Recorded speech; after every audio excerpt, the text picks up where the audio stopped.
It's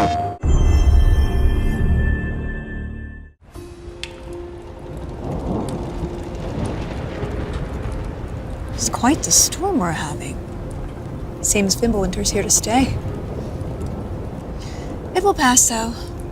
All things do. In the meantime, how about a story while we warm by the fire?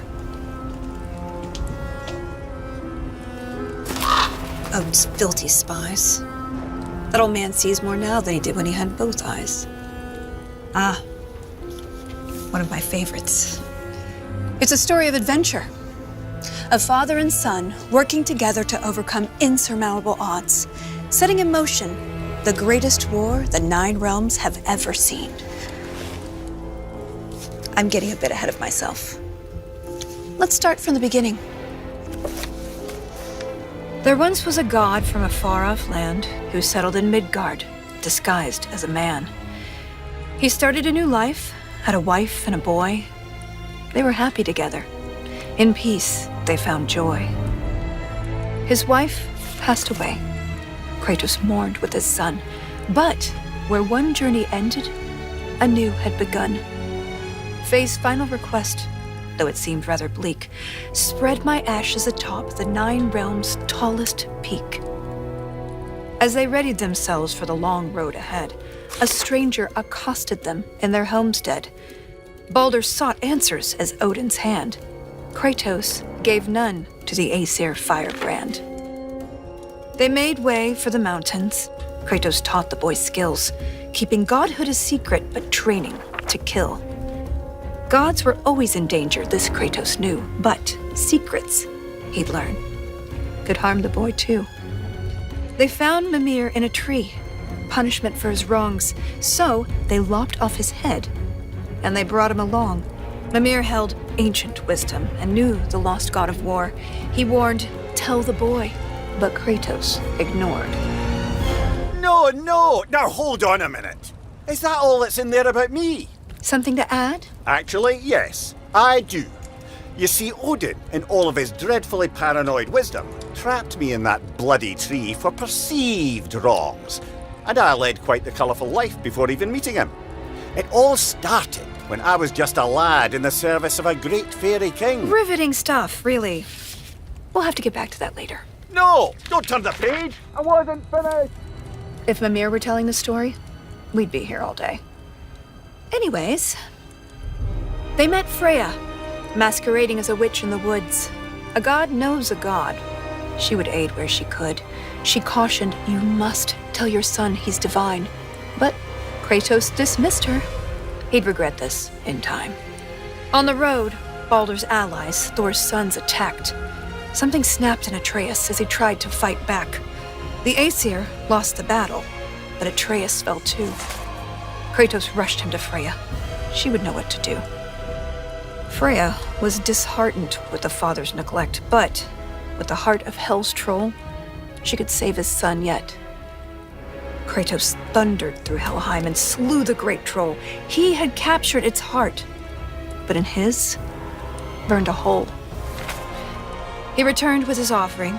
Freya cast a keen spell, and Atreus was healed, though not all was well. Kratos sat with his son, and for once he was true, revealing he was a god, and Atreus was too. Delighted at first, it seemed all would go smoothly. Then arrogance followed and bent Atreus toward cruelty.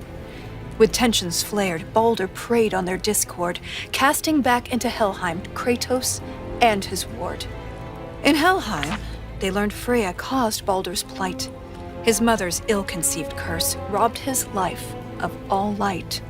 They emerged from the realm as they neared journey's end, but Baldur appeared and attacked once again.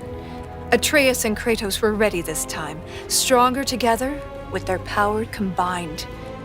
Freya intervened on behalf of her son, begging Baldur's forgiveness for all that she'd done. Baldur strangled his mother.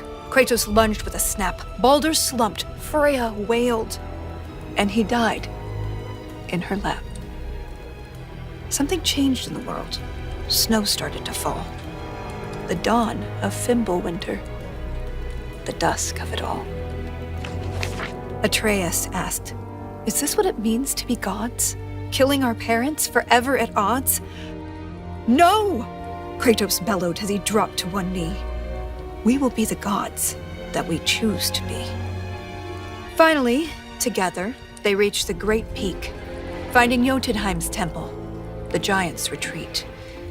A prophetic mural showed the life they had led. The boy's mother was giant, they learned as they read. Atreus walked to the cliffside. Kratos eyed the wall slowly. Beneath the boy's picture, a name was etched. Loki. They scattered her ashes and watched as they lifted. Over rolling red hills, the wind danced, and it drifted. Standing side by side, feeling hopeful and new, the boy was at peace. And the father was too. With their promise fulfilled, they returned to their home. They trained day after day, lest they'd reap what they'd sown. Atreus grew restless. Wary, Kratos remained.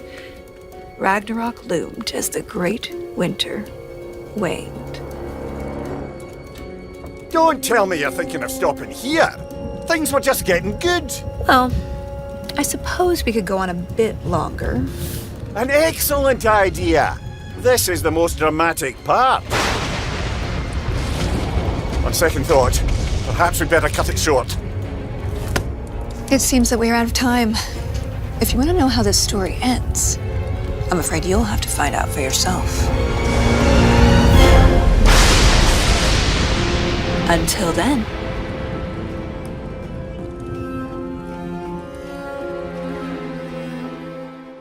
PlayStation